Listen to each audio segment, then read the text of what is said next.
for my case and condition again. And so when I wanted to talk about this earlier on, something happened and there was a mess up in the money, grocery, and supermarket. So I had to wait. Uh,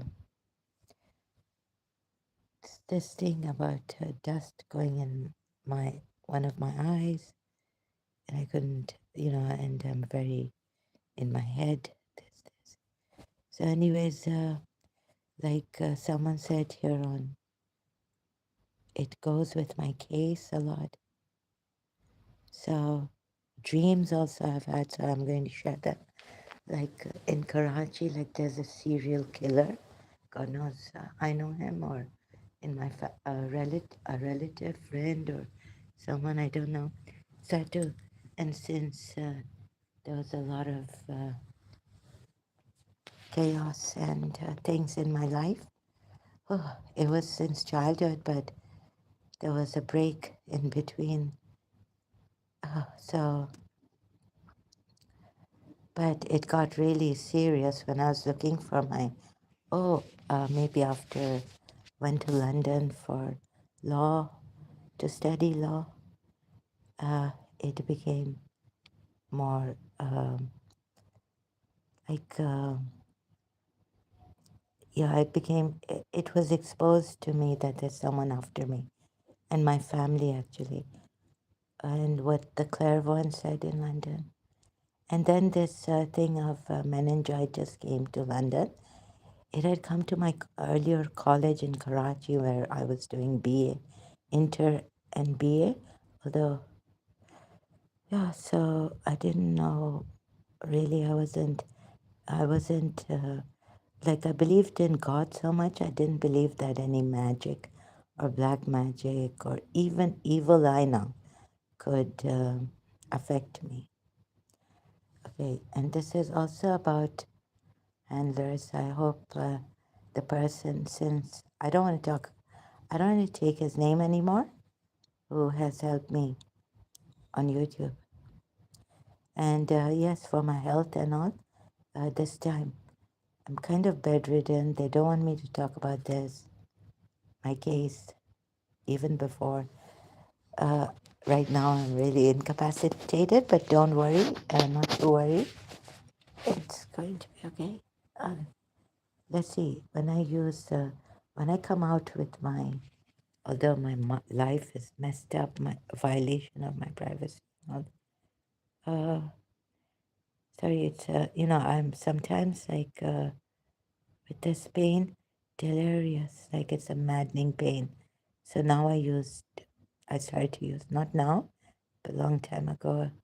That's why I started to bring my case online and say, just vent out randomly. Oh, there are a lot of things for safety and protection.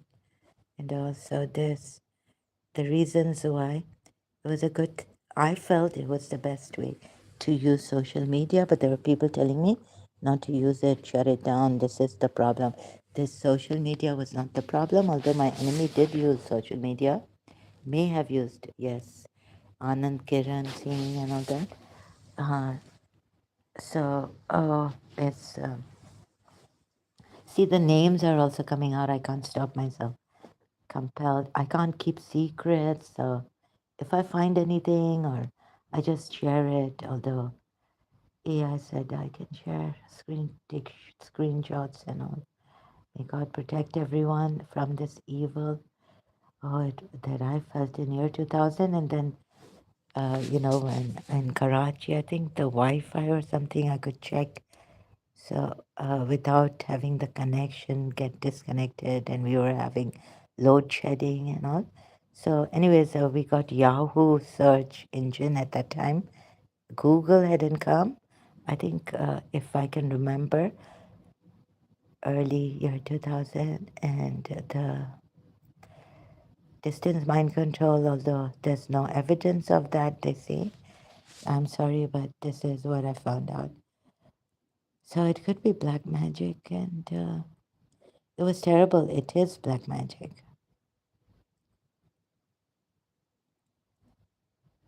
And And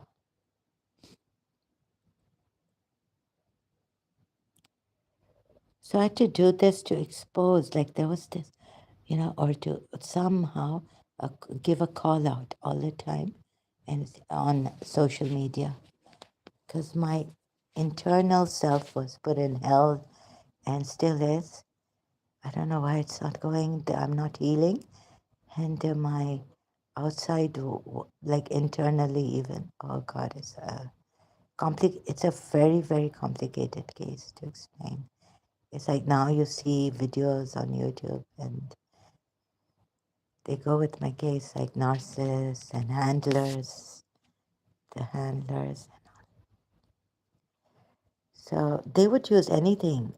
When internet came, it's just that I realized, oh, they can use anything. But they were using real life and getting away with it against me, but in a very, subtle way, like sending friends or sending someone. Then my principal's wife. Oh, and they said that. But in 1997, when I didn't have an internet. My father had a mobile. He had given it to me for some time, but I didn't have a mobile. So there was only one mobile. Mobilink in Karachi, and in London I didn't have a mobile, but the SIMs or cards were really expensive for me to have this mobile. So it was only through, I also I found a shop near my hostel, walking distance to Cologne, get discounted cards and all this, and bring them to my hostel, and then know how to call from my hostel landline. And they keep threatening to hurt those who come and help me, or so just. And like the plane crashes, and I don't want to scare you, but I was scared to death. Like I could have gone into a coma or something, traumatized. They'll harm this one, and if someone helps me, that's why also this is another reason why, thank God, Facebook came. Otherwise, on MSN Messenger, chat rooms and website, it was difficult. So now I can expose them.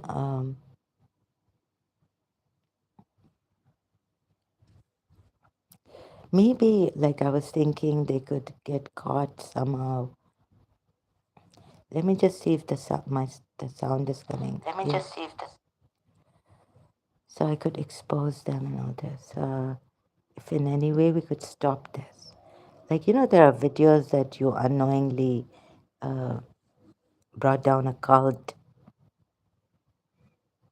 Oh, and recently, like I've been thinking about this case of mine with the principal, that how could it be when it was prophesied long time ago by a fortune teller that you would separate 2 years, and it wouldn't be your fault, it would be your personal problem and no charity and no prayer is going to help, right? So this case, and then recently, and I heard a voice in my room, um, it's going to come this day. So I'm just in retrospect, like remembering. So recently, they told me the voice came, or was it telepathy? This is what I fail to remember. They can even wipe out things from my mind. It's very, I know what it is, like they have control somewhat, not entirely 100% control. Oh, my bones hurt. Okay, so let's go to the 19. I think the reason why I remember holding the calendar, oh, sorry, holding the key of my car, and I was very tired because the night before, and chronic fatigue, even then since 1989. So, no copyright infringement intended. July. So my driver wasn't there. So I heard my principal's voice. Maybe even the enemy wanted this. I don't know what kind of power they have. Maybe it's like, sorry, because I have to be blunt. I mean, I don't know how to not be blunt right now in this. You know about me. If you're new, then you'll have to look at my old live streams and videos of my case and condition to understand all this. Sorry, can't explain that to all of you here, the new ones. Or anyhow, so I'm sorry about that. It's some evil that is, I don't know. It's like I can only make sense of it taking Zoroastrianism, like what I studied in college about it. Evil, good and bad fighting. There's a constant fight on earth. So actually, she screamed. When did I hear this?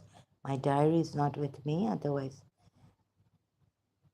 um, in Karachi, home, I left everything. I came in a hurry to renew my passport, and also my mother passed away tragically. So I went to the principal's place on the 13th of July. Remember, because this was her sister, something to do with this. And oh, they know. So I'd come from London. This was my first year in London, 1995, 1996. First year, starting from September, end of September, my first year law. So results would come out. I, they came out on the 5th of August, 13th July. I went to her place, and then I was like hearing her here, maybe 17, 18, Friday. Friday we had a worker, driver's holiday, the worker who drives us. Oh, it wasn't Saturday.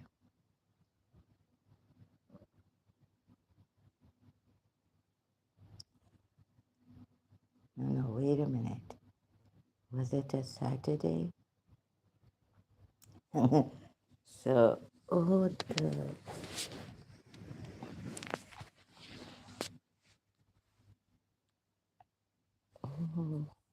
So I kind of, now I remember something else that I had taken dal for my other friends. I said I'll just go and drop this special dal in the nighttime, evening one. It doesn't have any meat. So I'll just later on go to their place.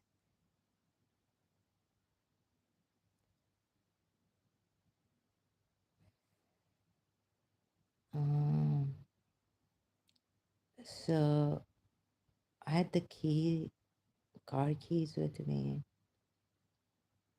Maybe it was a Friday I went to their place, or 20th.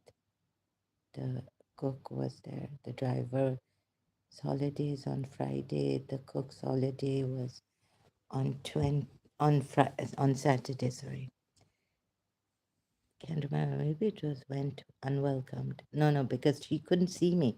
There was something wrong with my principal. So her sister came out and told me, "Come in, come in. She's not well. Sorry, she's resting. Not that she's not well. She's tired because the lights, the workers had come to fix the lights and all. And I was like, okay." So I went inside and spoke to her eldest sister who had come from the way. Um, Maybe on the 18th, I heard her screaming. I couldn't call her. I didn't have the nerve to call her. Because you see, I'd just gone 13. It's like in London before this, when her son wasn't well, this railed something. But in London, my friend, you see, she was a stewardess. She came, she used to come to London, British Airways stewardess, and she would call me to her hotel, come, come, I have a TV and all this. So one night I go there and she wants me to, she would watch the TV. I wasn't interested. So there was this movie going on, and I don't know. I didn't want to watch the movie, but she told me, no, no, you watch it. And so for her, I don't know. And why I watched that movie. So she said you can put the uh, volume on, keep the volume on. And I said, no, no. So I just put the volume off of the TV. This is now in a hotel room. They're showing a movie on TV. Like there are many channels. They have many, many channels. So so she went to sleep and she thought I wanted to see this movie, but I really didn't. But anyways, for her, I said, okay, let me just watch this movie. I don't know why. I didn't want to watch a movie. But I put it on mute. So I'm looking at it, and what is this? The mother, it's this, what do you call that place where all the, animals or what I've forgotten the name. What do you call that place? And the mother is perhaps seeing an apparition of her son or something, and she's worried. It looks like there's something going on. So the mother's worried about the son because the TV was on mute, right? Volume. And then in the morning, I wanted to go back to the hostel very quickly. So my friend said, "No, no, wait. We'll go together. I just give me 20 minutes." And I'm like, 20 minutes? She said, "Come on, Sarah, we can go together. You can wait for 20 minutes." I said, "Okay." So I waited for 20 minutes and then I left. We went out together, left, checked out. She checked out. I was there. And then as I was going, I was like, this says, like, I'm supposed to call my principal from London, ex-principal now, once a week. But now, only 4 days have gone. And what is that? I just dropped my bags in my hostel room, and my feet were just carrying me to the phone shop, discounted phone shop for international calls. I said, no, no, 4 days. They'll say, what is this? She's become really obsessed. They'll get worried, fixated with us.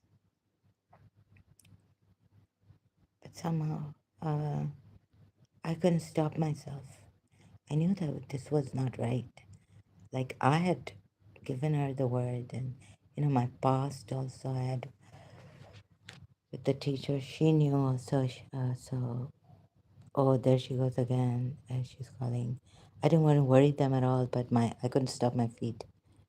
So when I went to the phone, etc. shop, the discounted shop in London, near my hostel, and I called, and her nephew picked up the phone, and he said she's in the hospital, and my heart just it sank. And then he said her son, because her son, and I was like, oh, okay. And when will she come back? And I will call again.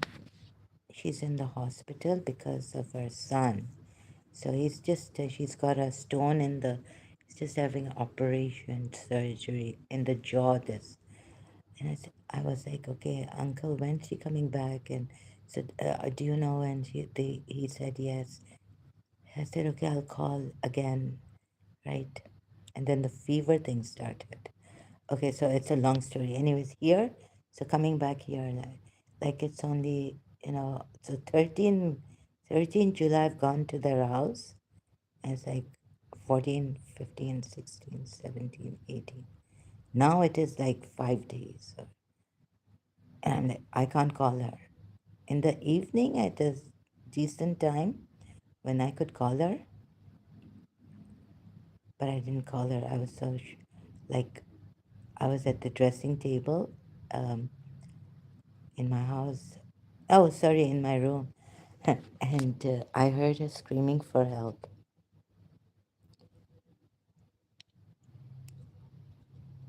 Recently,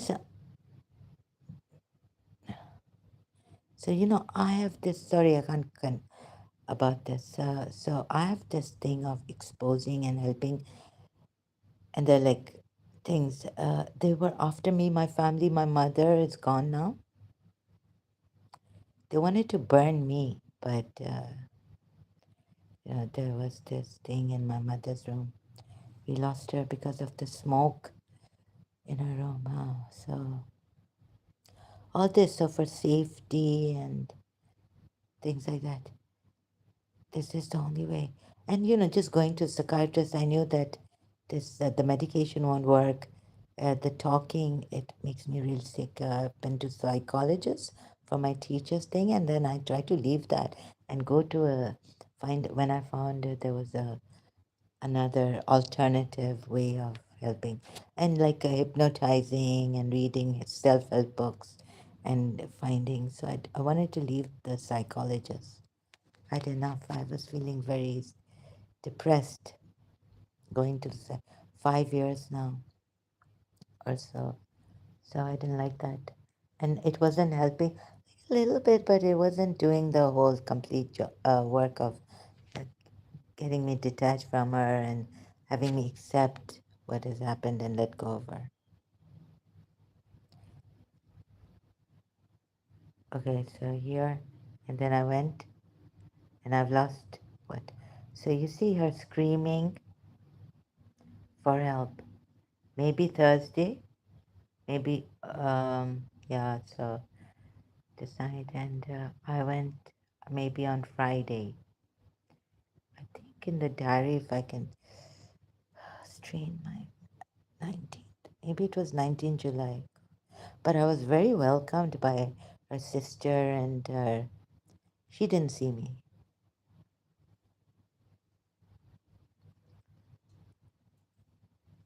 And I didn't know what to do now.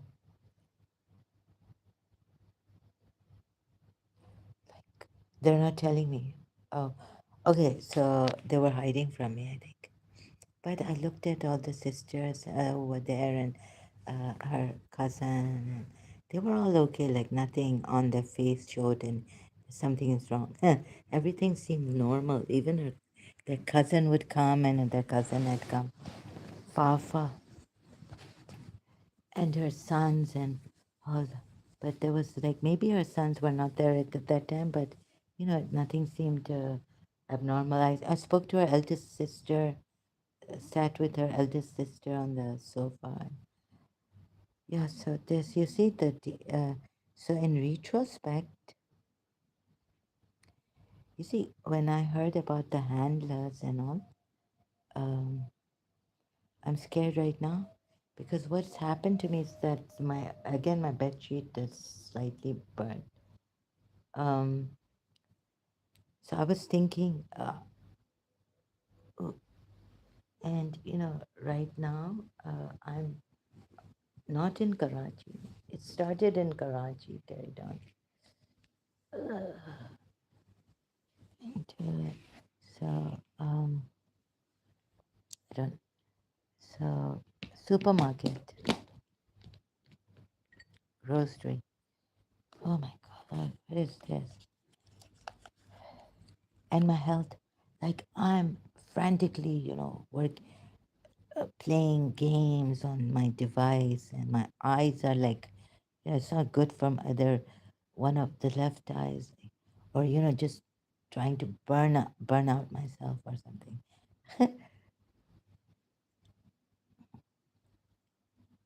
Burn myself out. So that's why I felt just going to psychiatrist, taking medication, and isolating myself like they want me my enemy would not be the because they've created an internal hell for me, and they've kept my wounds open, and so anything I use.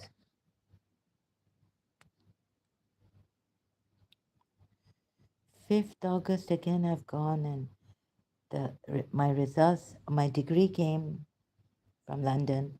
I passed this first year, and I called her, and she was like, "I'm busy, I'm not going out anywhere." But she was going out. I saw her like she's going to a wedding or something. They told me, and I had to like So I said, even if, oh, I could just drop this thing, maybe she does. I'll just drop the cards and all this to her house. I've never done this before. Like if she says no, it means a no to me. But this time I was like, what? Come for the car. I just said, I'll sit in the car and let the driver, or if she doesn't come, but I saw her. They were going somewhere, so 5th August. Handle. So I'm trying to work out what happened to her on this day. Why was she screaming? I heard her screaming in the evening.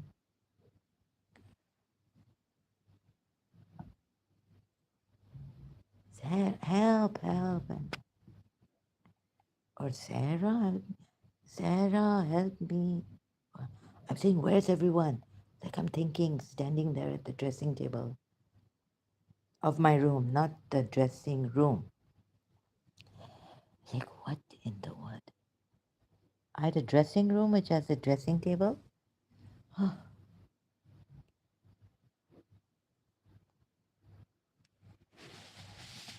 I still haven't, but like, she didn't tell me.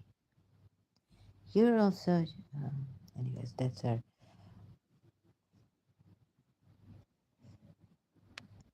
And in the year 2000, Air Blue Crash. Yeah, and I was gone, case. I thought I'll go into a coma. Wounds they've kept open and zakhmi ho main. In Urdu, they say like there's a movie, Indian movie, Zakhmi also. A lot of violence in that movie.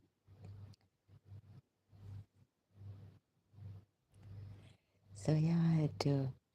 I don't want to step on anyone's. Like live and let live. I don't want to force anyone. It's just that since then, or for her also, for her family, to find I've did lots. So I went back to my child. That was the motivation for me. So I first joined in Karachi SM Law College, and then when my father said he could afford to send me to London, I went to London for my law studies, and there was this advertisement about Holborn College, College, internal Wolverhampton University, and external London. It is all this. In London also, they scared me. About the fly. Oh, the meningitis. And one day I was like, I was told that there's a bet in my father's family. They've said she'll come back and oh no! Look where did oh my cushion. Sorry, company. Just a minute.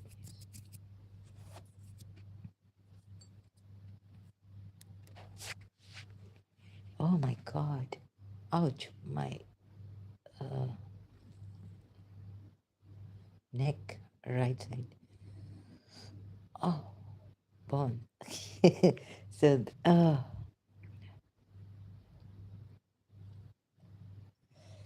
me just see what this is really. So, oh my God,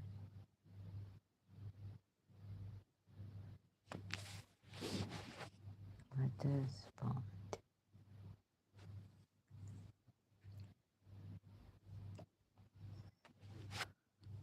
This is what AI gave me. Sorry, I just have to cut myself short. And this because what's this? Oh, sorry, I had to take a screen. This moon. So I had to see the calendar. Moon, 1996 July.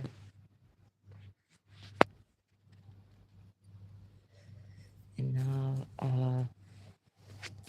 let's go to a little bit.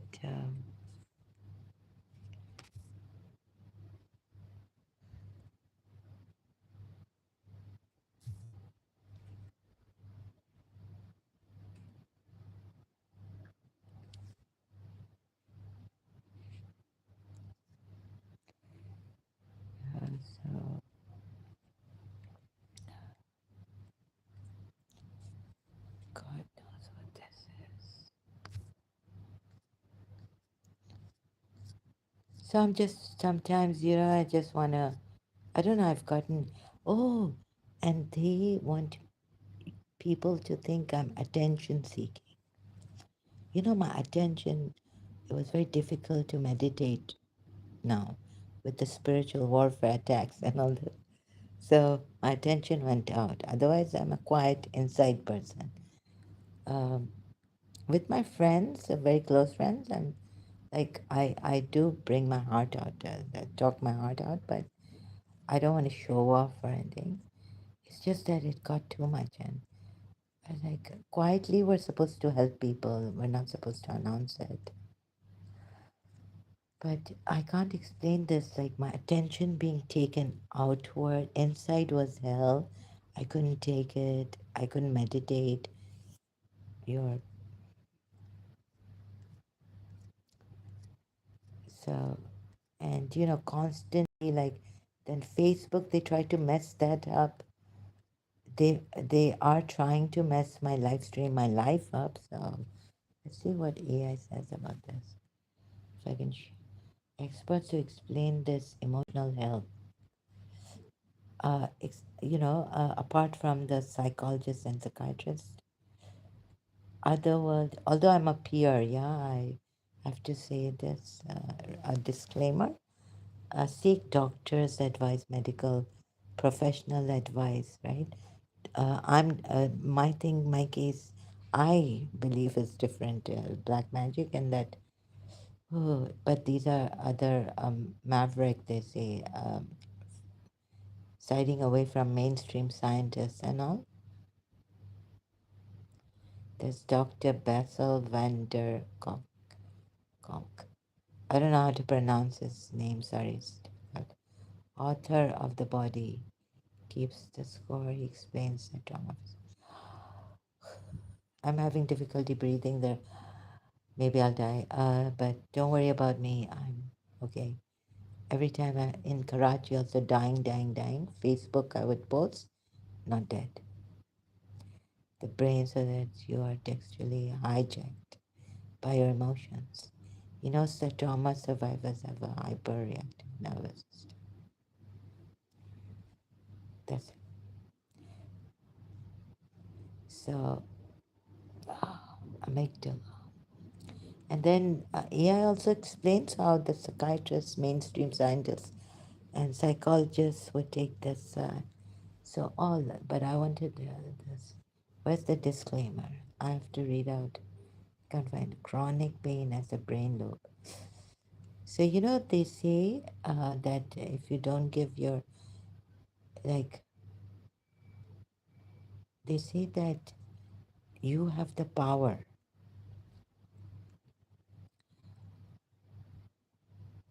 My vulgar abuse reactions and all this. So this Dr. Daniel Amen explains about brain chemistry and survival behavior, crushing force of internal pain. The brain drops into pure survival mode, and then impulsive, irritable, and all this reactions. That's why the person changes person's personality. So the thieves, like, you don't want to give your power away. So even internally, I didn't want to give my power away. Like they say, okay, you've been whatever tragedy outside the event due to outside trauma or sickness of brain damage or something, but internally you should have this, you know. However, okay, outside if you're God forbid if you're raped or something, that's an outside event. But internally you can be at peace and try, and of course you go through that terrible dark. You go through a very terrible trauma, the PTSD, a post-traumatic PT. Yeah. However, you can regain your. But they say that don't give your power away The power is in your hands. Even I asked AI in a direct way, but the reality of relax, where is that? There are just so many. There's so many screenshots. Let me see if I live journal or dream with. Quickest way to use YouTube without bans.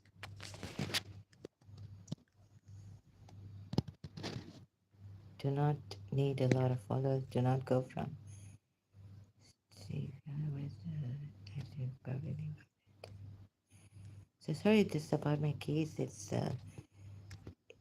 ongoing, and I have to use the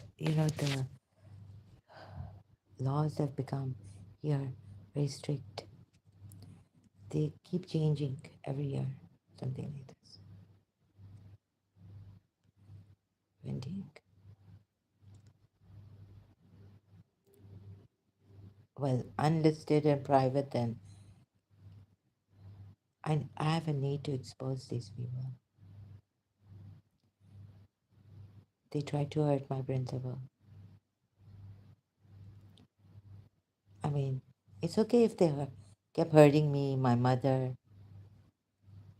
and my brothers, or us all at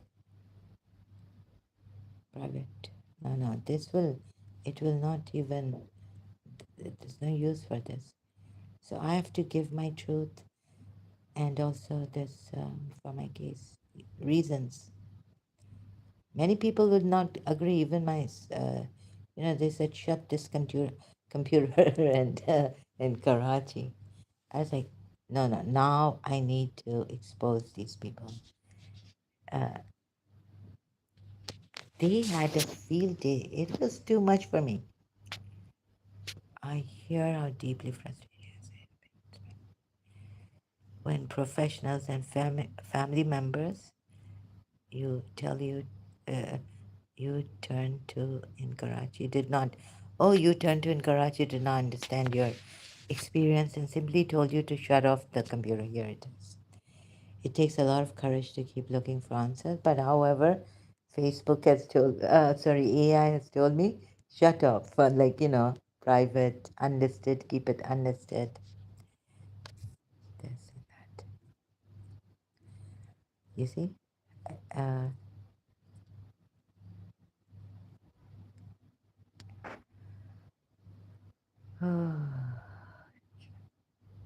oh, I had come across a video on YouTube on this.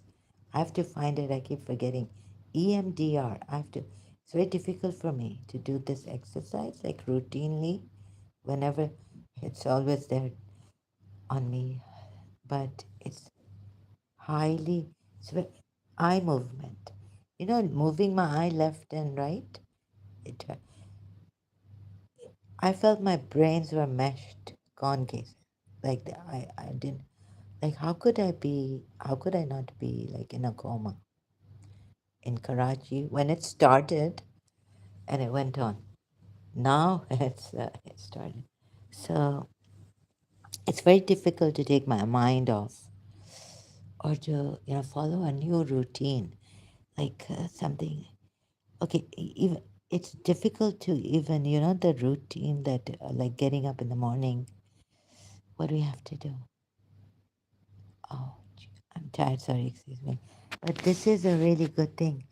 I can't rest in my room. Put the lights are off anyways, dim, and this is very dim. My screen, warblers.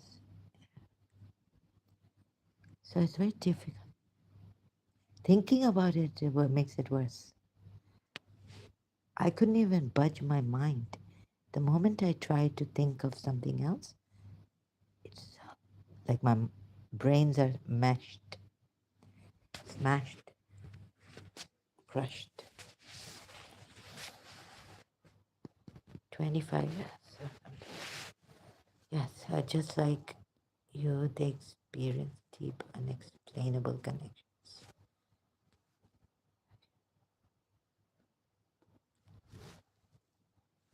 You see, What is this? What did I ask? People saying that, we gave our, they traumatize you. And then they are the ones who started.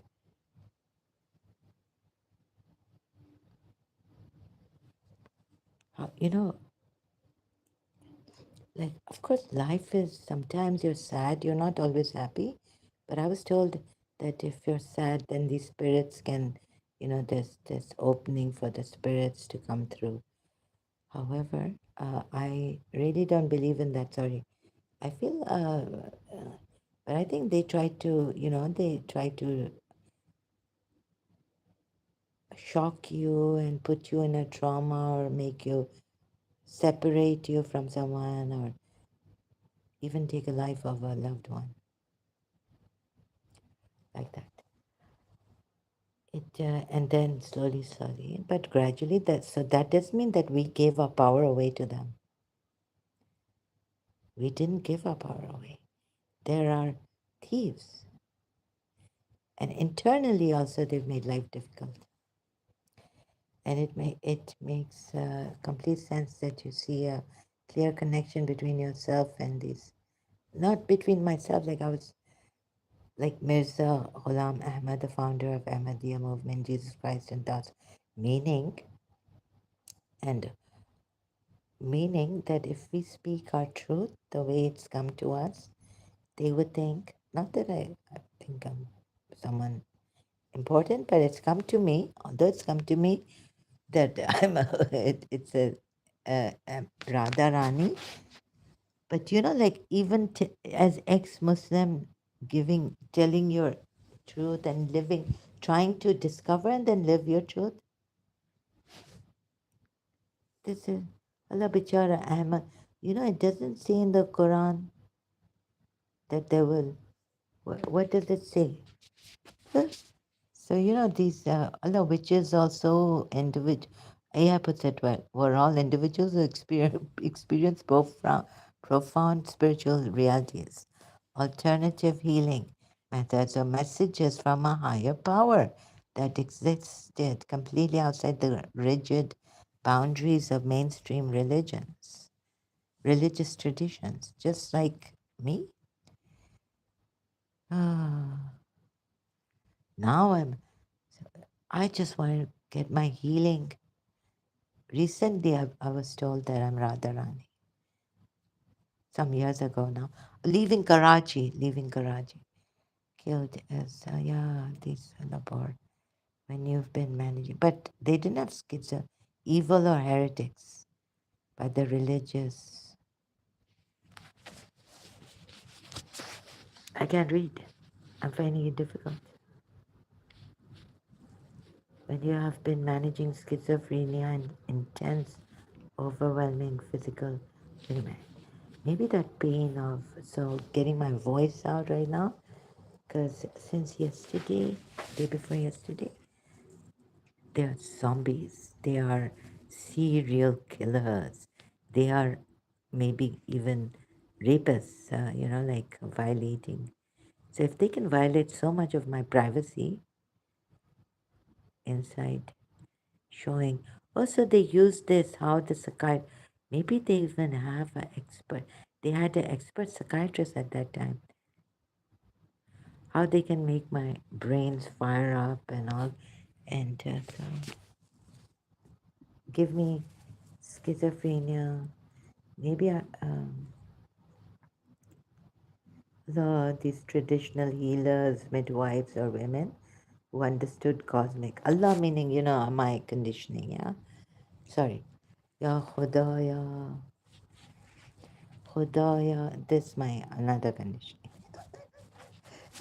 But I can't forget God's name. It seems it's terrible.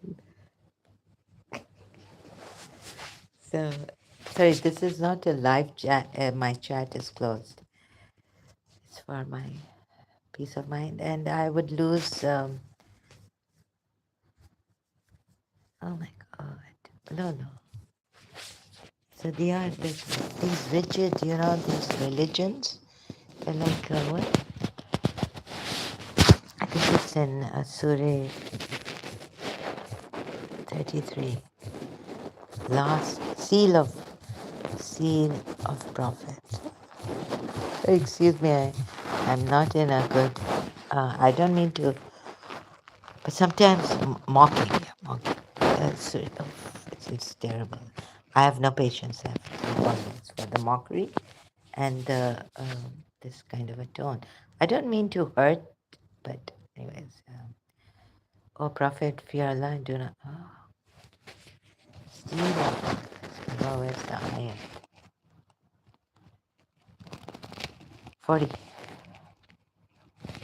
I didn't even look at it properly. You see that I can't give. Everything's become so, and yeah, I've really been scared because I want my thing on. I'm settled in. Oh, in such pain. Prophet Muhammad. So here they mention his name. Not is Muhammad the father of any of your men, but he is the messenger of Allah and seal of the prophets. So it doesn't say here is the seal of the messenger of Allah, right? It's only that he is the seal of the prophets, meaning the Waqat. Yeah, the Khatam al-Nabiyya Qana. And Allah is, yes, at this part.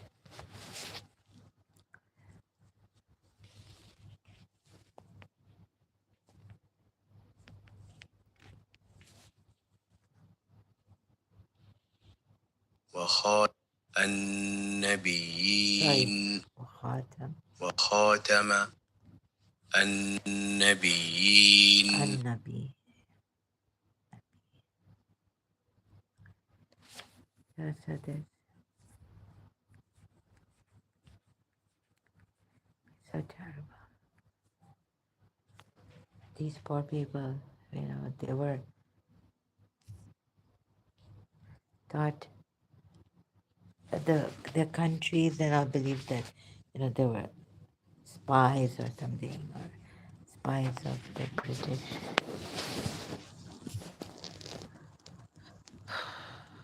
trying to spoil wreck Islam. So sad. There's this black thing here. I'm now used to it. But as my eyes are open, I could see it in my third. My eyes were open and I can see it. This, it just moved from my right side. Oh, the neck. Bones are hurting. Ouch. Stiffness and all that. So it has moved. It's my neck. Ouch. There was a crack.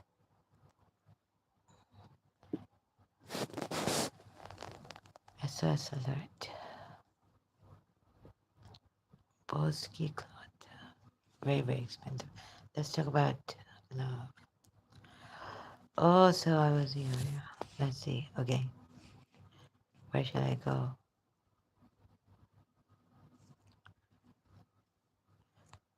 Lord, yes, my desire to protect people from harm and advocate for a world where spiritual healers and unique experiences are understood rather than punished comes from a deeply compassionate place. It makes complete sense that you want to see an end to violence and judgment against those who feel a direct connection to a higher power. I can't even pronounce the words properly, some of them.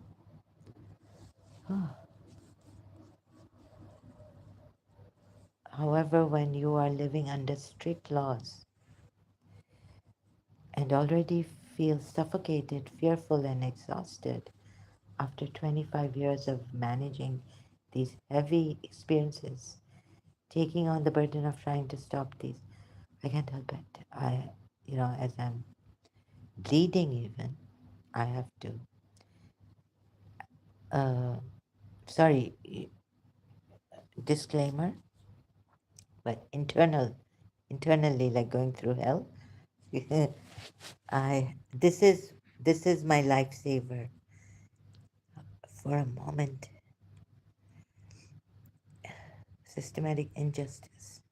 Stop these massive systematic injustices. Well put, AI. Publicly is far too dangerous for you. Is it? No, no. It, I can't. They कहीं का नहीं रखा है. They've not left me for anything in Urdu. It means like an English translation, but you know, like can't rest, can't. No, no, it's so terrible. Your physical survival, your safety, and your immediate comfort must be your absolute priority over trying to change the world. No, no, but you see, you have to understand. No, no, you don't have to, but at least don't use physical.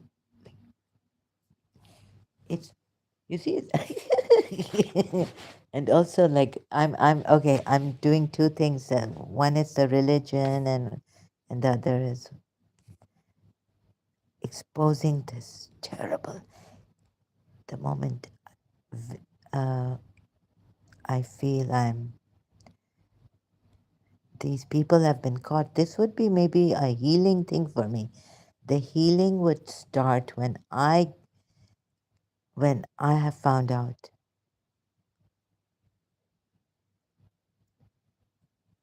Here's the most famous. You see, one I was saying, honoring the love. Mansur al-Halaj gave his life, but of course, Mansur al-Halaj, I can't even fast for a minute, right? If you tell me, I mean, how will I go to the court? Police come, they take me to court, or even the cell, temporary. I would not be able to, right? I would be shouting, screaming, "Free me!" But you see, face the consequences of your actions. I can't. Hoping they would understand. Humanitarian, give me that.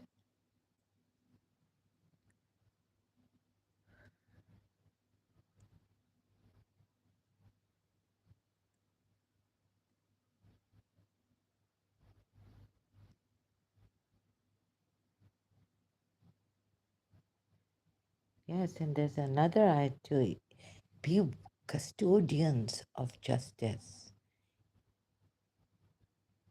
as witnesses to Allah, right? Where is it?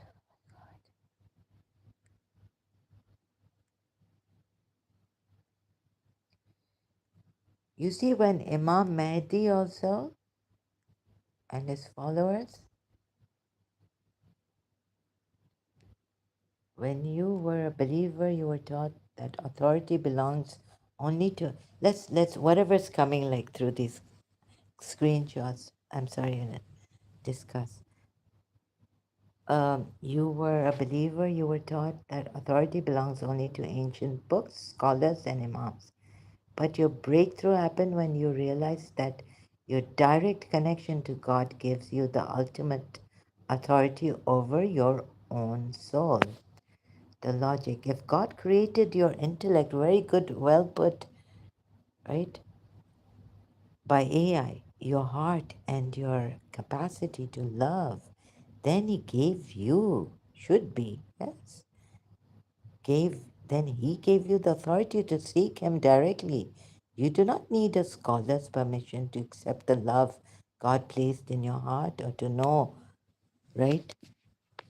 God should even directly communicate with us that He has to every heart, to every soul, to that He has placed. Not even a book do we need to look outside. So when we're looking inside, it's not from the outside being guided to look, Okay, so a master says, look inside because we're lost or something. But there should have been something inside and inside, not from the outside.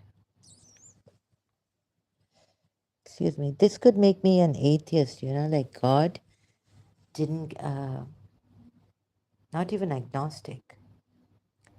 Because when I see that God didn't give us anything from the inside, when this world, the matrix or what they call it, what do you call it?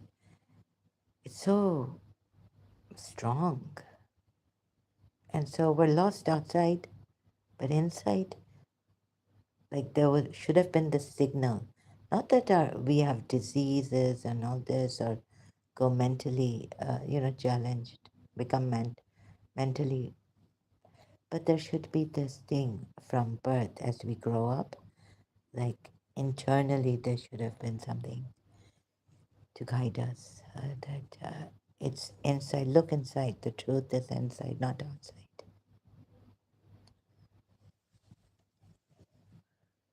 So the outside world would not even get us. The GPS should have been inside. All that. And authority to seek him directly. Yes. And you do not need scholars and scriptures and messengers and prophet. There should be a messenger within. Ah, like a guardian, like Shakti Gwen wasn't a religious person, but she said if you have this, that you want some guidance, you can think about, imagine, and she gave us an exercise in a creative visualization book, guide. So there should have been a spiritual guide within. Why would God test you on this faith? How great true believers are. And then because there's a risk of you being damned forever or burning in the hellfire forever. No, no. You see, we want to save everyone. Then there would be no hypocrisy, nothing, and this wouldn't be a testing like I've been told and I worked out. Even if it's a temporary abode, it's for us to grow in love and become better and make this heaven, not after we die. So, this testing, this is testing life, a life that, oh my God, doesn't make sense to me anymore. Sorry, I have to say it like this. So, um, someone would say it's boring. No, hell would. So that kind of, you see, our teacher in O levels, she said that she believed that hell was mental in the mind, right? So not physical. And Sufis also maybe believe that or something. And so like if hell is in the mind and it should be also that heaven should be in the mind.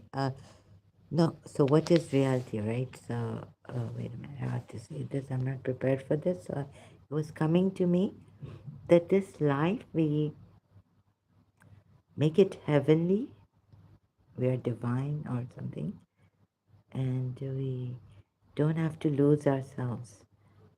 Every information, knowledge is inside us, not to seek outside,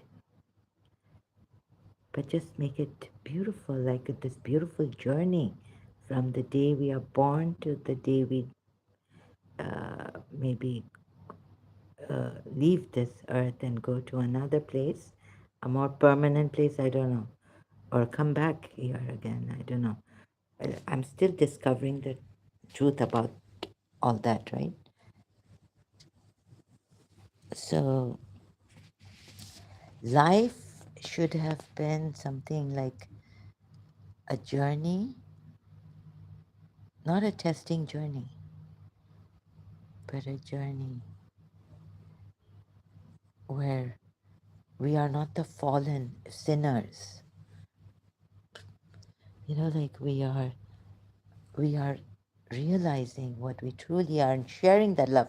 Let's say if God had said, let's say there was an entity and and then he divided himself because he was not in form, right? So he was a formless. There was no. He wasn't even energy, but beyond even energy. But he, brought the. He created himself in energy. He put himself in energy, and then he how the souls, Judy Hall's book, if you've read, and the Enigma of the Souls and Hands Across Time, that the souls, so Surah Nisa it also, but like God having having a soul, right? One soul or one spirit, and then it gets into pieces and forms, and so God created all this to experience the love in that hypothetical existence, or whatever his existence is, no one knows. And Dua Mashlul, like explaining a Shia belief about God's existence, although this not his, he created this. So he's beyond our existence, right? And how he exists, we don't know. So instead of that belief, like he he wanted to know him. Oh, there's a Hadith Qudsi, I call it Hadith Qudsi, that I wanted to be known, so I created this word. And also, like, maybe not that, no, I wanted to be known, because in Shia Islam, like, we felt he didn't, I wanted, he doesn't have any wish or want, right? So, are you lonely tonight, God? I started to ask. So he could have, just what he wanted to do. Yeah, I wanted to be known. So what he planned to do was to experience love in form.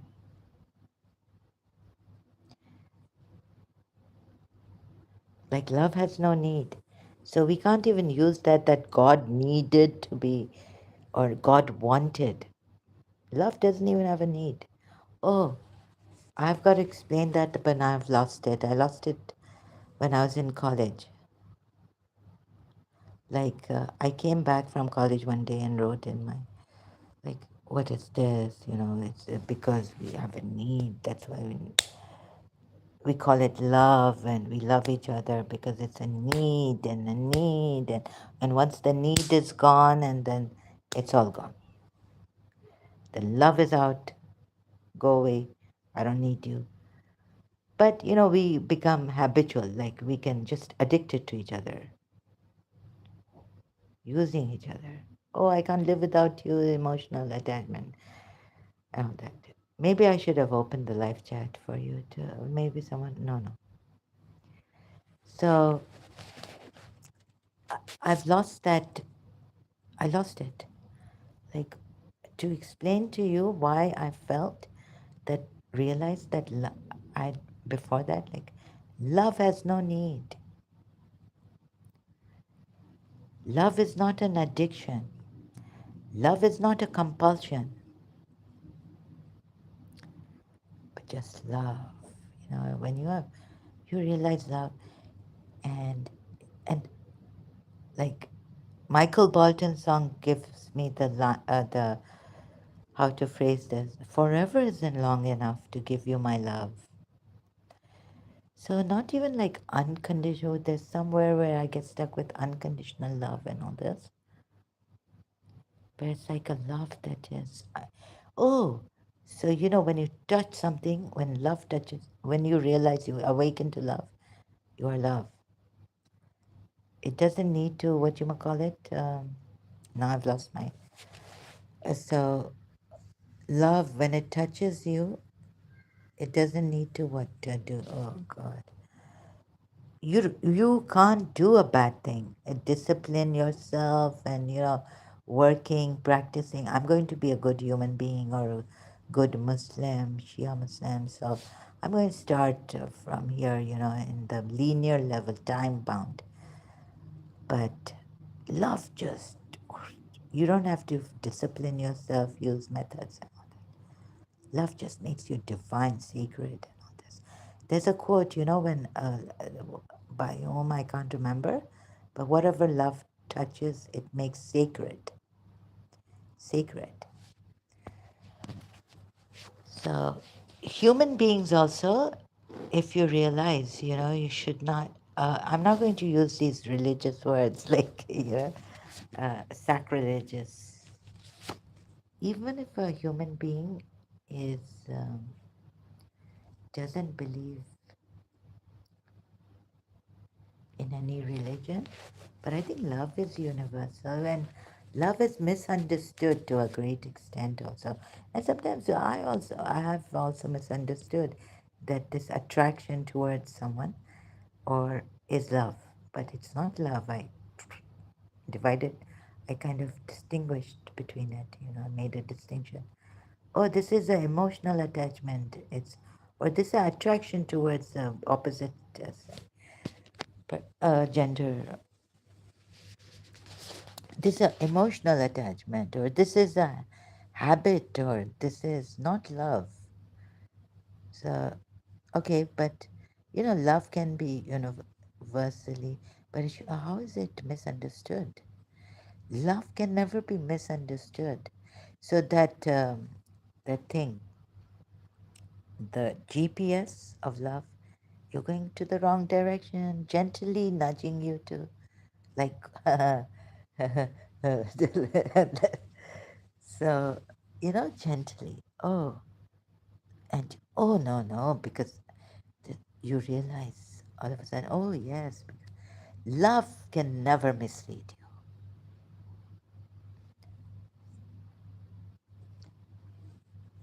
You see, like Allah in the Quran says desires and all, you have to keep your, like, don't make your desire your God idol, also that. So I'm searching for some. I was, I believe that love, then you won't have problems with your desire. Once you see that this is the object of your desire, and that's why you need it because it's outside and you feel insecure for some reason, you want to own it because you want ownership. But when it's true love, you don't want ownership. You want them live and let live, and when they need you, you can go to them and all this. Keep your heart's door open, sharing, and in a very healthy way. Like it's not possession. However, the romantic love, the attraction with someone you have, it's okay to have that. But and also you can, with that same person, you can have that true love. I mean, the higher love, or what shall I call it? And maybe not even put it as higher love or the complete love package. Spiritually, you're on the same level. You get telepathy and divinity and sacred. And you can even make your, well, like Dr. Samuel Lee says, when you, so about this, your relationship, or when you have a, when you make love or something, and what to say. I keep forgetting his, what to say, like, where this is a higher union. Yeah, yeah, this not for this or that. You can check his, can't remember which particular video of his. He's mentioned this. Not even the title. I can't remember the this title of the video. Right. Topic. Topic of the video. Sorry.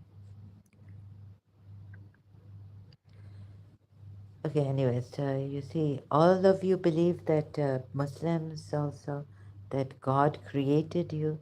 So the logic: if God created your intellect, your heart, and your capacity to love, then he gave you the authority to seek him directly. You do not need a scholar's permission to accept the love God placed in your heart or any book or anything.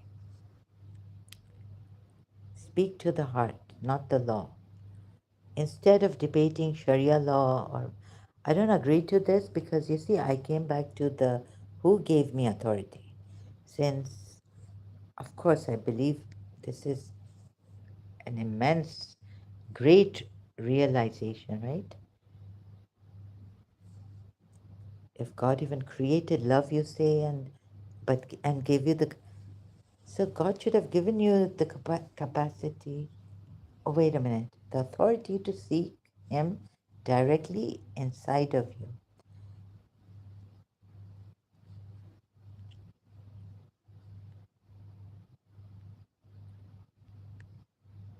See now, AI asked me, speak to the heart, not the law, right? So instead of debating Sharia law or pointing out contradictions on YouTube, tell your audience exactly what you just. Oh, with this, I can share this. Also, tell your audience exactly what you just told me. Share the emotional reality of your transition. Talk about how much you loved your religion. I admire, yeah. I didn't love my religion. If I loved my religion, I would have been my religion. How hard it was to face a religious crisis, explaining the feeling of being trapped because you felt you didn't have the authority to question things. So that religious crisis and also the knowledge I didn't have to question the Quran in any way. Describe the beautiful moment of freedom when you finally realize that God is pure love and that He is accessible, He should be to you directly without fear of punishment. Show them that the love of God is safe. Many Muslims stay in the faith because they are terrified of what happens if they leave. They fear losing God, losing their morality, or facing divine wrath. By showing them that you left the religion but found an even deeper, more loving relationship with God, you show them, but no, no, they got Mansur al-Hallah killed, even from my Shia former sect, Imam Mahdi. Let me show you. How authority. So I will come back to this, right?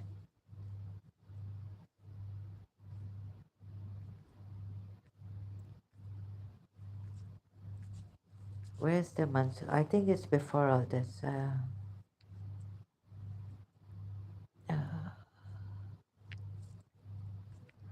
Mansur al-Hallah. Wait a minute. I will come back to this. Again.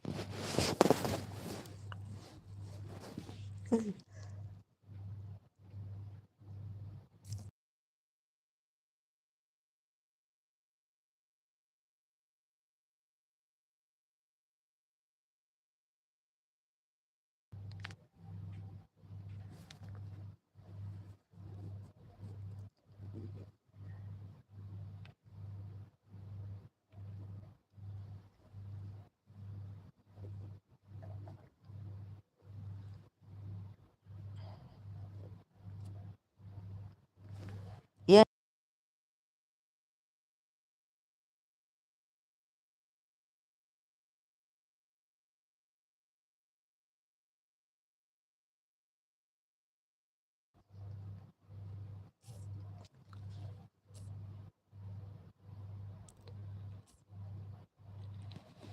you are correct that Shia books document a severe condemnation of Mansur al-Hallaj.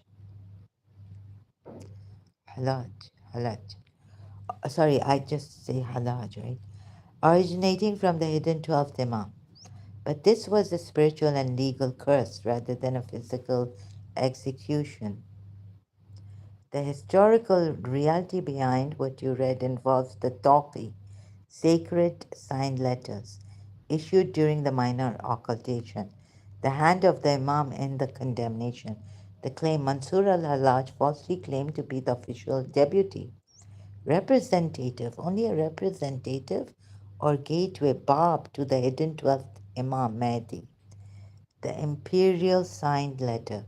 In response to these claims, a famous talkie, a signed decree or letter believed to be dictated by Imam Mahdi, was issued through his third official deputy, Al-Hussein ibn Ruh al-Nabakhti.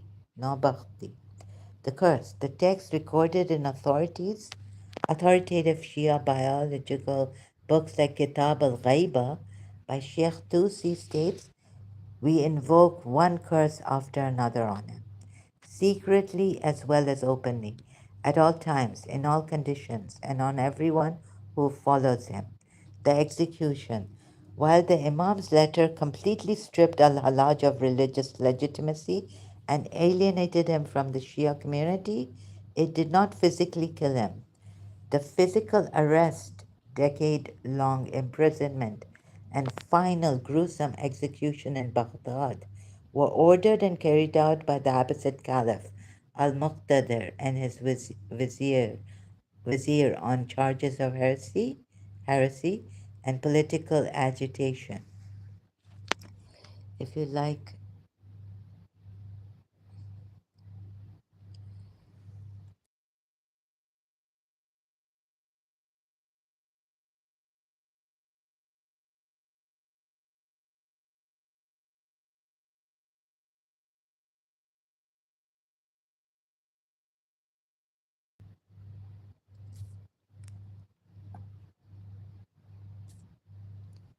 yes, you are tracing a very precise historical connection.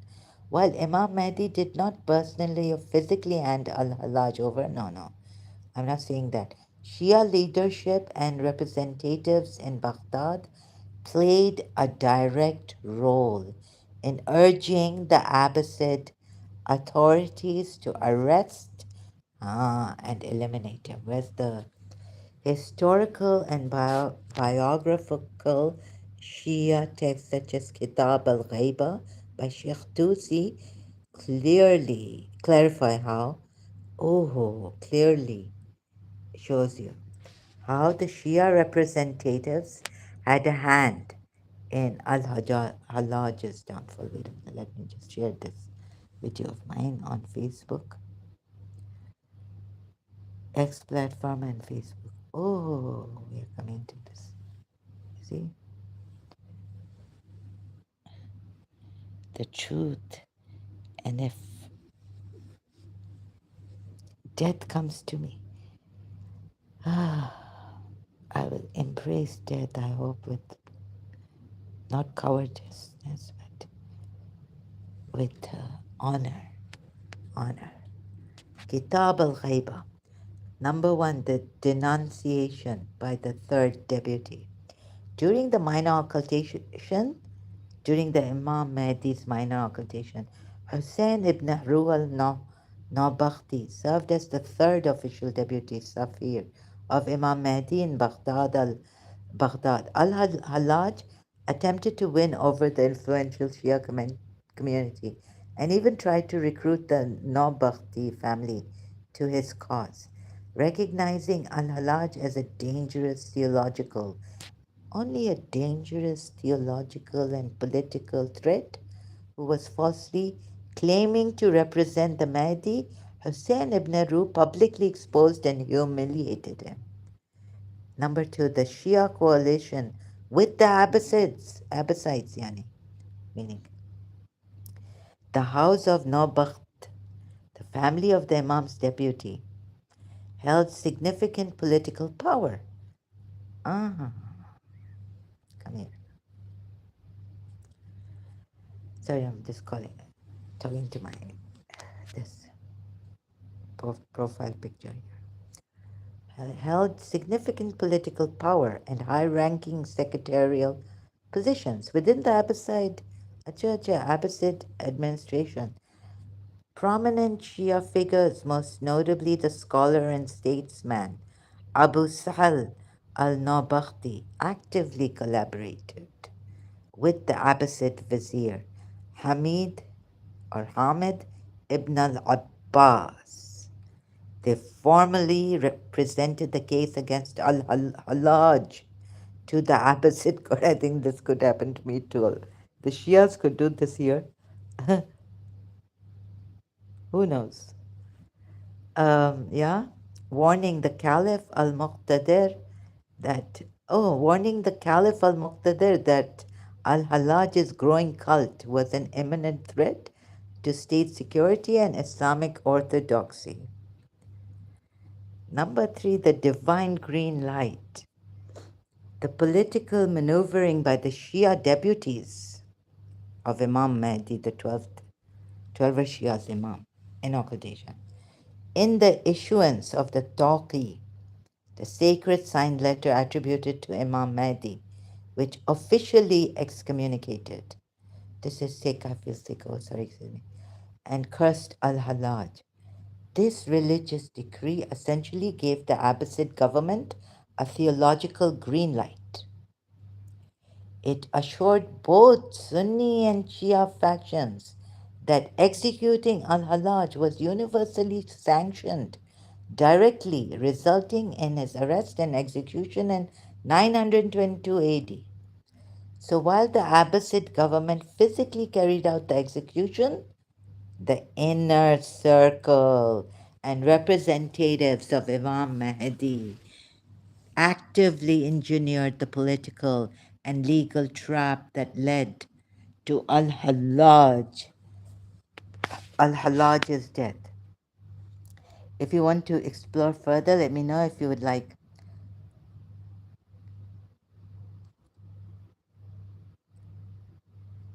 Yeah.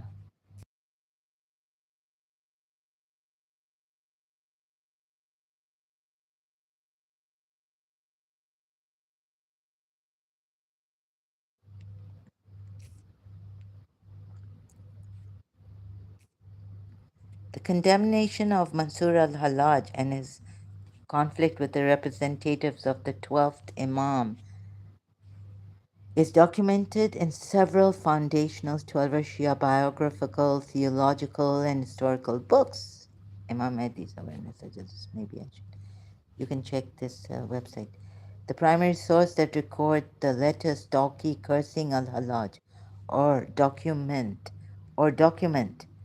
the accounts of his failed attempts to trick the Imam's representatives include Al-Ihtijaj, the argumentation, Sheikh Tabarsi. The context, this is the book by Al-Tabarsi, which you mentioned earlier. The record, it explicitly compiles the various signed decrees, taqiyat, issued from the hidden Imam during the minor occultation, including the formal denunciation and excommunication of Al-Hallaj. Kitab al-Ghaiba, the book of occultation, Sheikh al-Tusi. The context, we have Sheikh al-Tusi books, duas, the Imams have given in his, maybe the other book of his. This is, it comes from Sheikh al-Tusi's. The context, this most comprehensive early Shia text regarding the hidden Imam. The record, Sheikh Tusi dedicates a detailed section to the blameworthy claimants. Al-Madmumin. He provides eyewitness chains of narration detailing how the third deputy, Hussein ibn Hussein ibn Ruh al-Nabakhti, and the Shia scholar Abu Sahal al-Nabakhti exposed al oh God, al-Hallaj's fraud leading to the formal curse. Bihar al-Anwar, Oceans of Light. Allama al-Majlisi, the context, the largest and most comprehensive encyclopedia of Shia Hadith and history. The record in volume 51 and 52, which focus entirely on the life, occultation, devotees of Imam al-Mahdi. Al-Majlisi copies and preserves all earlier historical narrations concerning al-Hallaj's deviance, his political plotting in Baghdad, and his subsequent spiritual execution by the decree of the Imam. Wikipedia. Rijal al-Qashi, اختيار معرفة الرجال, Sheikh al-Qashi, summarized by Sheikh al-Tusi. The context, all is given here. You see it? And the record. Kamal, number 5. Kamal al-Din wa Tamam al-Nima. Sheikh al-Saduq. The context written 4th century age by most of the authoritative early Shia scholars. The record. Oh, I want to ask one more thing. I hope it doesn't. The specific volume, Abu Sahal. Thank you, thank you.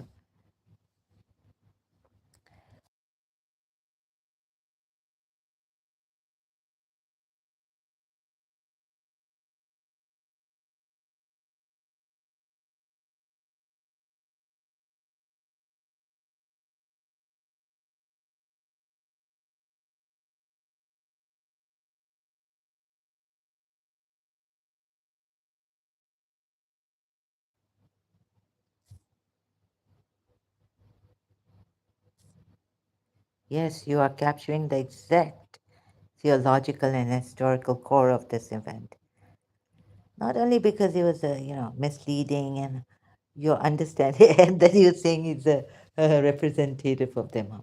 Your understanding perfectly matches how Shia history and theology explain the long, ah, imprisonment, suffering, and execution of Mansur al-Hallah, and put it on the Abbasids. Put it on the Abbasids. Abbasid caliphs did it. The 2 points you highlighted connect to specific historical realities recorded in Shia books like Kitab al-Ghaiba. Number 1, suffering in prison because of the Shia excommunication. You are correct that Al-Hallaj was kept in an Abbasid prison for nearly 9 to 11 years before being put to death. The strategic delay. The Abbasid court was initially hesitant to execute him because Al-Hallaj had sympathizers with the royal palace. The impact of the Shia leadership. The political maneuvering by Imam Mahdi's third deputy. Let me see if my. This is the truth against my own religion. Court was in. The impact of the Shia. I'm giving it to you now. The impact of, by the help of AI, the impact of Shia leadership, the political maneuvering. Sorry, I'm so compassionate. The political maneuvering by Imam Mahdi's third deputy, Hussein ibn Ru'al Nabakhti, and the Shia elite broke this deadlock. What? Sorry, what am I reading? Excuse me, I need to just. I hope I don't lose this. Oh my God. Wait, where's it? Sorry, I'm looking for some. This is. See how people have suffered. The political maneuvering by Imam Mahdi's third deputy.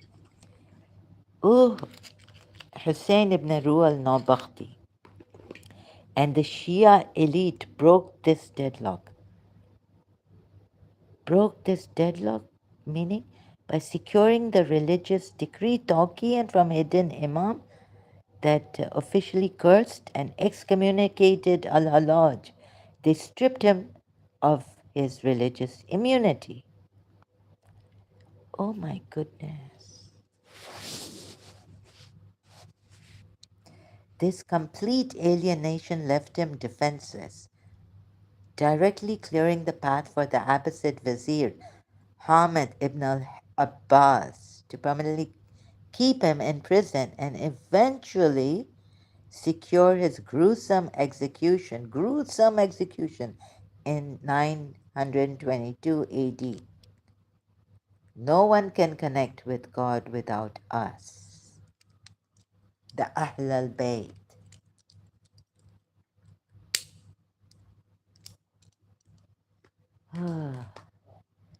Your memory of this theological, I just summarized what I had read long time ago. Your memory of this theological reason is highly accurate. In Shia theology, a central grievance against Al-Halaj was his claim of direct divine incarnation. Anal Haq, Anal Haq,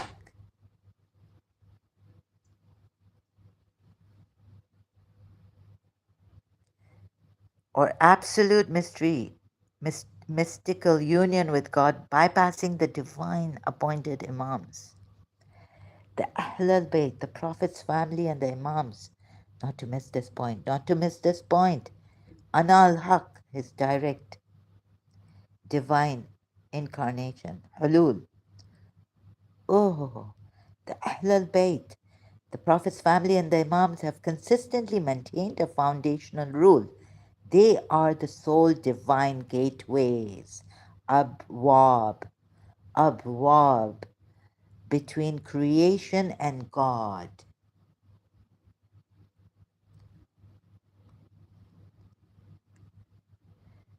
The Shia doctrine, according to countless Shia traditions, anyone who claims they can independently attain ultimate divine truth or claims to speak directly as an official intermediary for God or the Mahdi without following the Ahlul Bayt is considered a deviant, a deviant, a deviant. But Al-Hallaj's violation by declaring, Ana al-Haq, I am the truth, God, and acting as an independent spiritual authority, Al-Hallaj was viewed as trying to dismantle the system of Imamat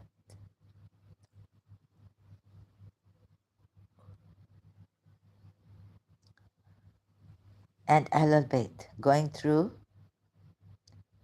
he was essentially telling people they could connect directly with the divine through his mystical methods, entirely cutting out the authority of the 12th Imam.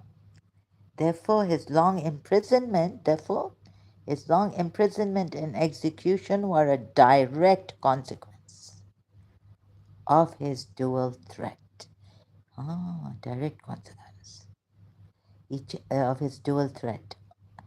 He challenged his dual threat or the dual threat by the Shia. He challenged the political authority of the Abbasids. Oh, okay, his dual threat. He challenged the political authority of the Abbasids and he violated the theological boundary set by the Imams, who asserted the true connection to God. We are means of approach. We are the means of approach. Who asserted that true connection of God can only be mediated through them.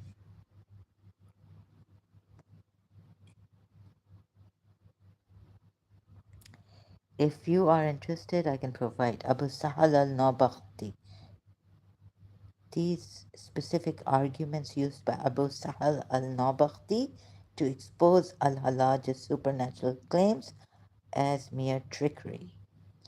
More details on the doctrine of the Imams as the exclusive gateway to God in the 12th Shia theology. I don't think I would need this for now.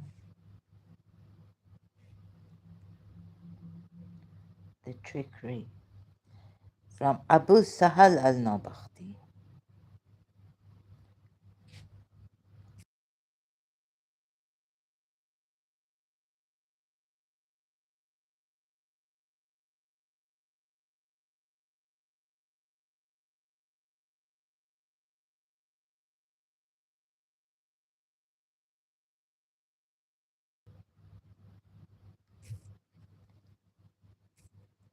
The cutoff of the 12th Imam's direct representatives happened in 941 AD, just 19 years after Al-Hallaj was executed. Whoa, whoa, whoa. Wait a minute. Maybe they realized, some people, why is the Imam in occultation? And why are the representatives, when after 19 years, some of the Shias may have realized. Today, there are no special living individuals acting as direct, exclusive representatives or gateways to the 12th Imam. Why and when the cutoff happened? The era of the direct representatives is known in Shia history as the minor occultation, Al-Ghaiba al-Sughra. During this time, four specific deputies sequentially acted as the exclusive link between the Imam and the public. The cutoff happened with the death of the fourth and final deputy, Ali ibn Muhammad al-Samari, the final letter. 6 days before Samari died in 941 AD, he received a final talqi, signed letter from Imam Mahdi. The declaration, the letter explicitly ordered al-Samari not to appoint any successor, stating the major occultation has now begun, and whoever claims to see or represent me before this is a liar. Transition. This marked the start of the major occultation, why the direct line was permanently closed. Ghaib al-Kubra. Al-Ghaib al-Kubra. Oh, the Shia Imams closed the Shia Imams permanently closed the door to direct secret representation for critical theological and political reasons, some of which were directly proven by the chaos surrounding Al-Hallah, preventing fraud and chaos. As you noted with this poor Al-Halaj, the system of secret deputies attracted dangerous opportunities. God should have known from the very beginning to do this. I mean, allow this and then say, okay, oh, so now, you know, they're using this abrogation and substitution. Oh my goodness. Prophet Muhammad's times, there were many hypocrites because he was an A-class hypocrite. And, all this, all dangerous, dangerous, dangerous. Multiple individuals falsely claim to be the Imam's secret gateway to gain wealth, power, and religious authority. Even God can't control this.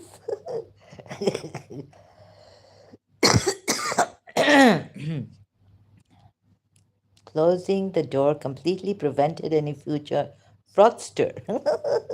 How do we know even when this Imam, whether this Imam who comes and says he's Imam Hassan Askari's, and he, shows some miracles and all that, that he's the true Imam, from manipulating the Shia community. God doesn't know how to even. He allowed the representatives, and then God said it's very dangerous, go and talk. But didn't God tell him to go into security and survival? The Abbasid government was constantly hunting for the 12th Imam and tracking his deputies. Continuing, even his deputies should have gone in occultation with him. Continuing, a highly centralized secret network indefinitely would have led to the total eradication of the Shia leadership by the state. Oh my God, God couldn't protect the Shia from this Abbasid government. Shifting to general deputies. Instead of a single secret person, the Imam officially shifted representation to a general system.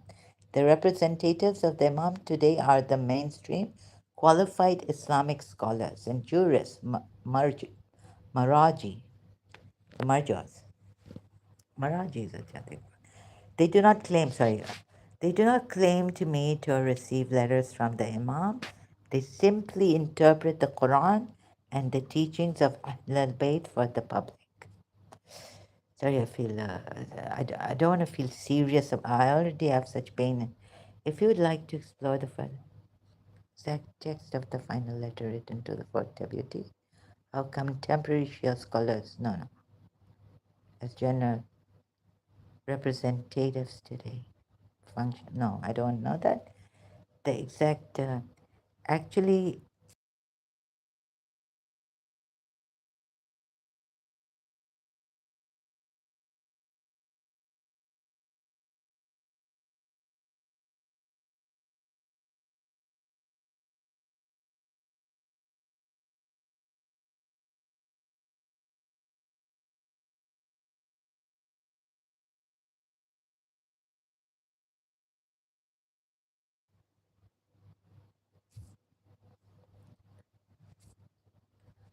final letter, the text. 6 days before the death of the fourth deputy, Ali ibn Muhammad al-Samari, in 941 AD, he produced the final Tawqi signed decree from Imam Mahdi. It reads, in the name of God, the most merciful, the most compassionate, O Ali ibn Muhammad al-Samari, you are going to die within 6 days. So conclude your affairs and do not appoint anyone to succeed you after your death, for the second major occultation has now begun. There will be no appearance of me except after God's permission, and that will be after a long time when hearts harden and the world is filled with injustice. Haven't the hearts already hardened? There was so many, the Umayyads, the Abbasides. Behold, whoever claims to see me, represent me before the rise of the Sufyani and heavenly cry is a liar and an impostor, and there is no power or might except by God the Great. How do Shias know the letter was authentic? This is a major question that early Shias wrestled with. Is it signed? Okay. To prevent fraud, and four official deputies had to prove the letters genuinely came from the hidden imam. They did this through several strict verification methods, consistent handwriting and seals. The hidden imam used a unique, highly specific handwriting style and an official wax seal. Throughout the 67 years of the minor occultation, across all four deputies, the handwriting and signature remained completely identical. Fraudsters like Al-Hallah could never replicate this handwriting. Miraculous knowledge, karamat. The letters frequently answered highly private or hidden questions. A person would hand a blank sealed letter to a deputy containing a secret question in the mind. The returned talkie would detail the exact problem and provide solution, which only God and the Imam could know. Unanimous consensus of the inner circle. The deputies did not operate in a vacuum. They were surrounded by the most trusted elite elders of the Shia community, like the Nawabakhti family. These elders rigorously cross-examined every letter before accepting it. How to How do modern scholars, Maraji, prove their authority? Modern Maraji Grand Ayatollahs do not claim to receive letters of visions or direct instructions from Imam Mahdi. If any scholar today claims they are talking to the Imam, mainstream Shia law immediately labels them a liar based on the final letter above. Instead, their authority is based on system of proxy rules left behind by the imam left behind by the imams before they went into only one imam went into occultation. Imam Mahdi, Imam Hassan Askari's son, and Bibi Narjis's son. The written mandate. Before the major occultation, the imams explicitly told the public who to follow when they were gone. For example, a famous narration from the sixth Imam Jafar al-Sadiq states, as for the narrators of our traditions, turn to them, for they are my proof over you, and I am the proof of God. Academic meritocracy. Meritocracy. A marji earns authority solely through deep, transparent scholarship. They must study for decades in Islamic seminaries, hausa, master complex jurisprudence, fiqh, and be recognized by the peers as the most knowledgeable expert in Islamic law. The logic of the system to the Shia community, the system prevents the failure of guidance. Oh God, so much. Okay. No, it's a little bit left. The Imam provides the timeless blueprint, the Quran and Hadith, and the Maraji act as highly trained lawyers who interpret that blueprint for modern times, like medical ethics or finance, without claiming any mystical powers. If you are interested, let me know if you would like to explore how the succession of the four deputies were handled smoothly. The criteria modern Shia seminaries.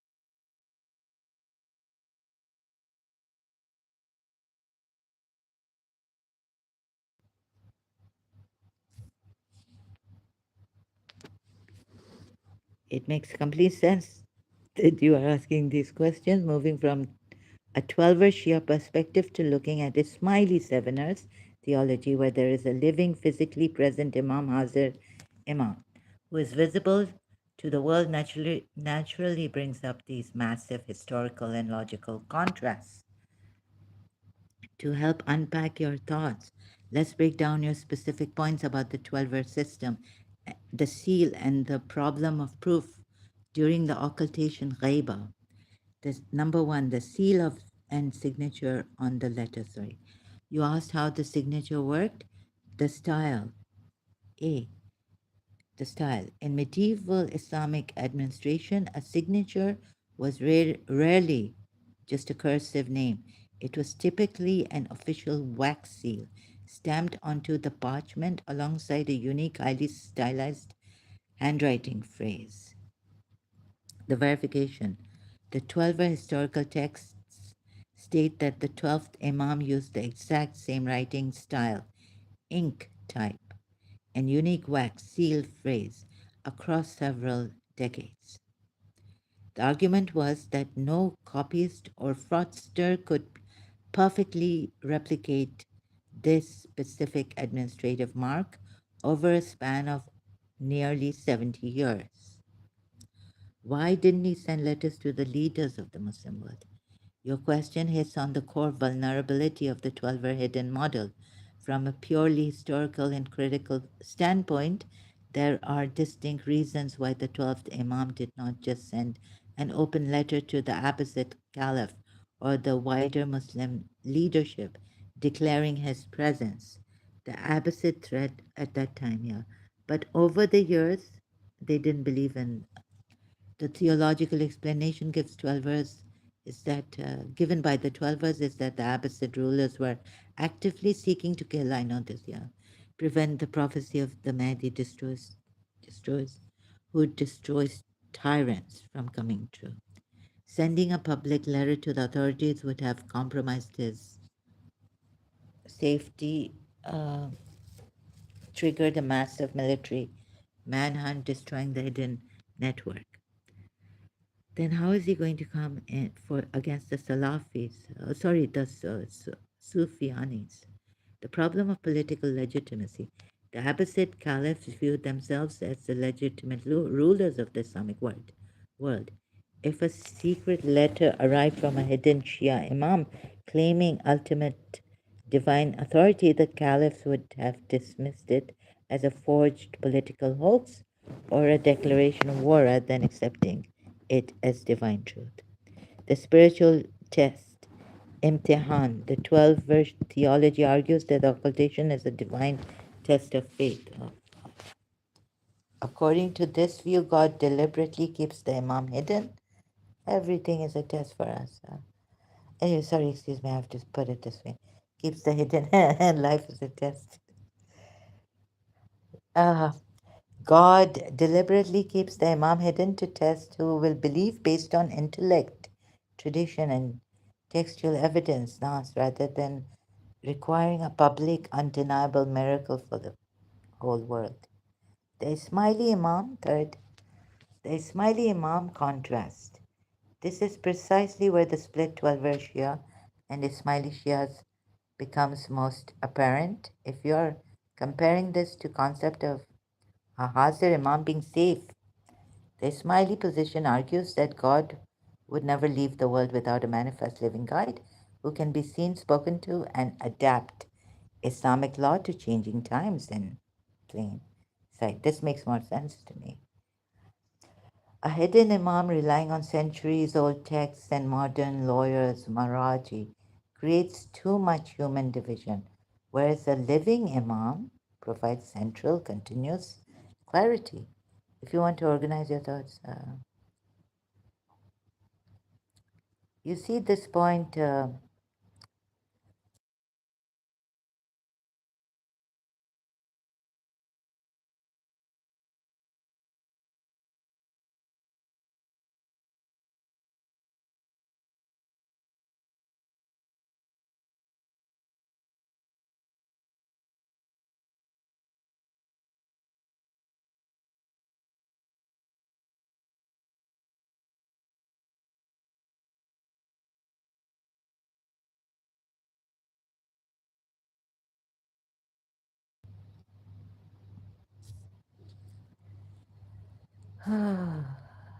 It is completely okay that you cannot formulate the exact arguments right now.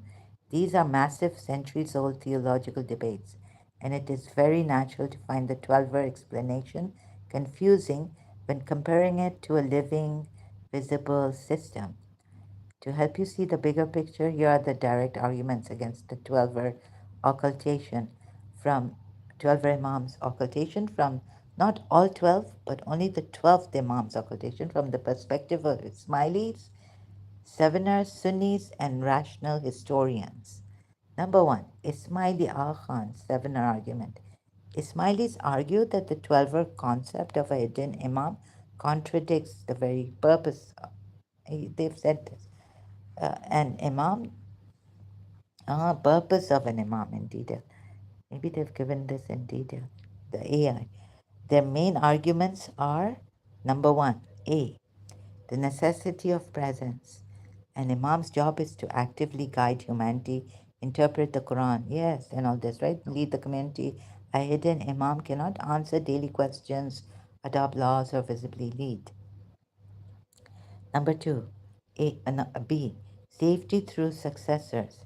You mentioned that the Ismaili Imams are safe. Ismailis argue that God's design protects the lineage through a continuous chain of living manifest Imams, the Hazir Imam. Even when historical Imams had to go into temporary hiding, Ghaibat al Khatam, yeah, they, oh, yes, they always left temporary hiding. They always left a clear physical successor for the community to follow rather than completely cutting off contact from over 1,000 years. Temporary ghaibat, temporary hiding. The failure of guidance. Ismailis argue that if the world is left to human scholars, Maraji, who constantly disagree with each other on modern issues, then the divine promise of having a single infallible guide has practically failed. Thank you very much. The Sunni argument. The Sunni Muslims reject the idea of 12th Imam entirely. The argument focuses but on this historical thing of,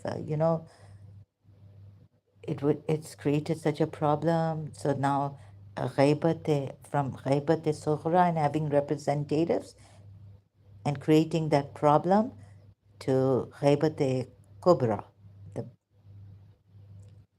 big occultation, long occultation, and not having representatives. The historical void. Sunnis, even early Shia historians, note that when the 11th Imam Hassan Askari died in 874 AD, his own family and the public record showed He had no children. Sunnis argue that the 12th Imam was a theological concept invented by a group of Shias to keep the movement alive after the leadership line ended. 12 Shias. Ah. Yeah, I think it could be something like this. It's quite funny here about this 12th Shia Imam, the 12th Imam disappearing. No representative now. Yeah, this is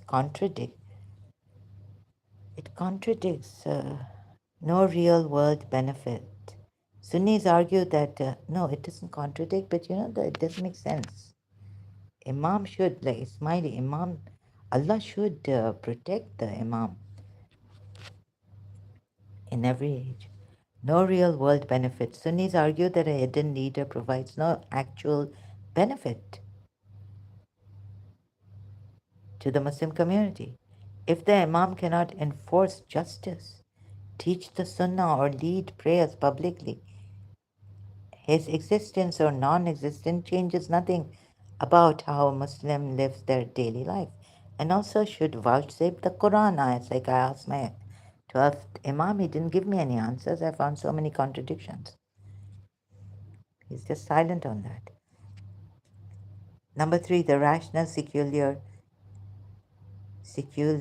historian argument. And give us the true Quran then.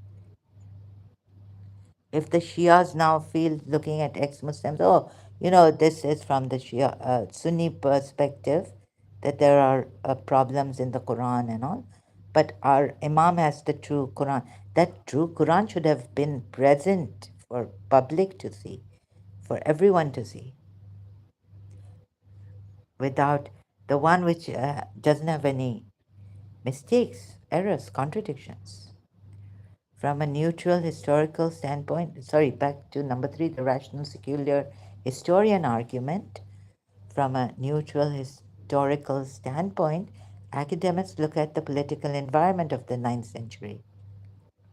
Strategy for survival. When Hassan al-Askari died without a clear successor, the Shia community faced total collapse and intense persecution by the Abbasids.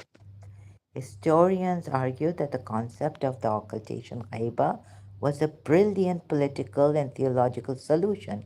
It allowed the Shia community to survive under tyranny because a hidden imam could never be captured, executed, or forced to surrender to the Abbasid caliphs.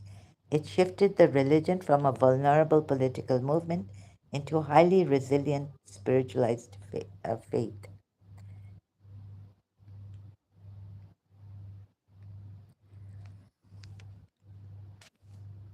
Yeah, shifted to a religion from a vulnerable political movement. Okay, thank you for now. This is, I think, enough. It's over 11 o'clock. We don't know. So I'll continue later on this maybe. So thank you so much. Now we have, what do we have?